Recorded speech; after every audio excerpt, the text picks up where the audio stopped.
Hello, I'm Jackie Jones, and I'm with the Historical Committee, and this is another tape in the series of our biography interviews with the movers and shakers of Apco International. Today we're going to be talking to John Powell from the Northern chapter, Northern California? Originally the Northern California chapter, now really living in the Nevada chapter territory, but then that used to be part of the Northern California chapter, really? So we're all good friends up there. Great. When did you join Apco? 1972. And what was it that prompted you to join? At the time, I was a reserve officer for the city of Berkeley, California, up in the San Francisco East Bay, and my partner was an Apco member. And when he found out I had an interest in communications, he said, "Oh, you need to come to a meeting with me tomorrow." And it just happened to be hosted by Press Thompson, who was the communications manager at the time for the city of Berkeley, and it was in Berkeley, and I was a student at the time, and so it was right across the street from my dorm, so it was a natural. Very good, very interesting. Describe what course drew you to join Apco. Was there a particular course you were interested in? Not a particular course. It was the fact that Art McDole grabbed me and said, "You're going to become a member." Okay. And we, of course, all know Art. Yes. He's kind of the grandfather, I think, the recent grandfather of the association. So there was no turning back at that point. I met Art on the way in. I wasn't even inside the meeting room at that first meeting, and he happened to be coming in next to us, and so he was like one of the very first members I got introduced to, and over the years became my mentor, as he was for many people.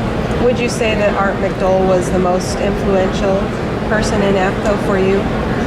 Yes, absolutely.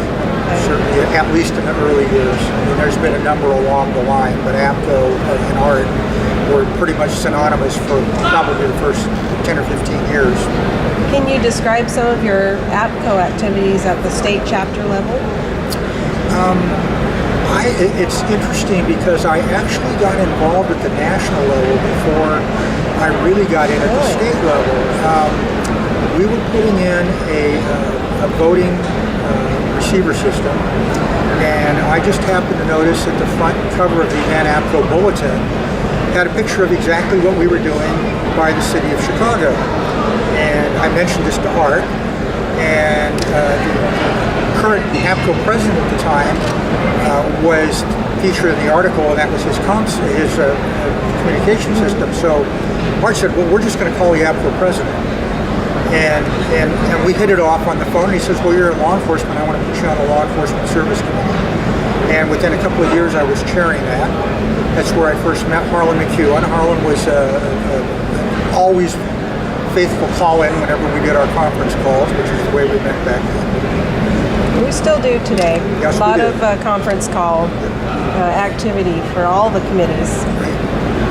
So you actually started participating more on the national level. Yeah, Bill then Miller was the did you get president. involved on your state level? Yeah, Bill Miller was the president, and he yanked me into that committee, and I kind of got started probably by the mid-'70s, I think, working on that particular committee, and then of course you automatically pick up a number of other things. As I moved forward, I got involved. I was the chapter president in '83, and it kind of moved forward from there. Of Northern California? Of Northern California. Okay. And then on the executive council for a few years after that, and then ran for the board 3 times before I was successful. You did that back in those days. It was not unusual at all. And finally made it at the '89 conference, and that we, interestingly, were hosting with the Nevada chapter, which we were all together at that time, at Sparks, Nevada, at John Esquaga's Nugget. Wow. Has your Apco membership had a direct effect on your career? The career I was certainly in at the time, it absolutely did. And I was really blessed by having an administrative staff, a chief, and support working for the University of California. The university really supported all of its administrative level people getting involved in national associations, international associations, and so I had 100% support from them. I got the leave time I needed. They actually, it was just force accidental with an earthquake that happened right. The Loma Prieta earthquake happened right as I was getting elected, and so they moved me over to a position doing emergency management, and they said, get your job done. We don't care when, just get it done, and you can do all of the national Apco stuff at the same time. Very good. So it was working really well. What do you like most about Apco? Oh, the people. It's amazing. In my current position, in 2002, I left the university and went to work for what was standing up as the Department of Homeland Security. So I get to go all over the country doing technical assistance offerings and have for the last decade. And I go into meetings in very remote places and recognize faces. And it's all like, well, what are you doing? And it's like, well, I'm doing this stuff. And we laughed. I was invited to do a meeting by the state of New York, and I walked in. I said, I think I've been doing this too long when I can look at every one of the 50 tables in the room and recognize somebody at every one of those tables. It's pretty amazing, isn't it? What do you think Apco does better than anybody else? Their networking is really great, and I think in recent years, I'm not necessarily saying it was the best way for the organization to go, but there was a really lack of national presence, of a national body for dispatchers and comm centers early on, and Apco for decades have been a technical organization. We've kind of lost some of that now, which is bad. That's really sad, but on the other hand, it's, unquestionably for communication centers from directors on down to the entire staff, the entire levels of staff from that whole range, and it doesn't exist anywhere else in the world. I mean, that's why we've got the international chapters. Yes. I was president when we brought in both Apco Canada, on the board when we brought in Apco Canada, and the president when British Apco came in, and that was great.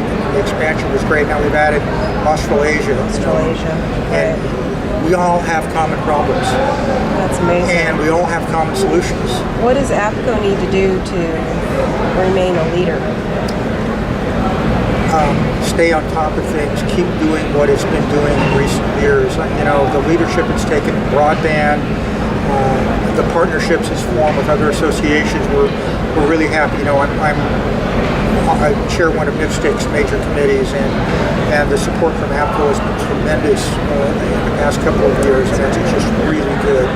We have a very, very strong bond, and Apco's built really close partnerships exactly where they were needed at the right time, and we've been able to accomplish a lot. The fact that our staff people can walk into virtually any office in Washington and be welcome is a statement in itself. Yes. So, not that it doesn't take a lot of hard work to keep going. Yes. Yes, it does. Out of all these years, what is your most favorite memory? It could be serious, it could be funny. I actually just wrote about it in this issue of the Bulletin for the conference. Oh, really? When Terry Hall invited me to do the past president's column, and it was exactly 20 years ago this week that I went off the board in New Orleans, and at the final banquet, which was in the Superdome, and it was packed for what we had at the Superdome.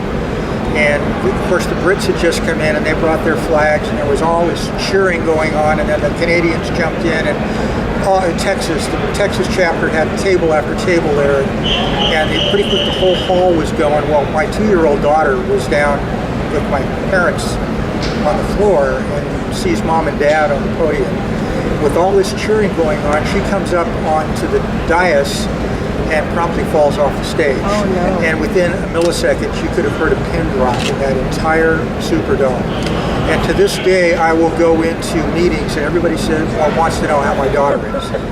So it's kind of hard to forget that. I'm sure, Lynn remembers that. It was, and probably the second most notorious one was at the closing banquet of a great Boston conference, the first one there in the late 90s, when the rest of the board all watched me thinking I was heaping sour cream onto my potato. We were having.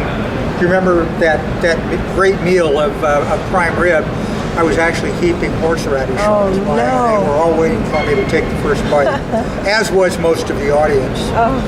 So, a couple of personal moments, you just don't forget things like that. Right.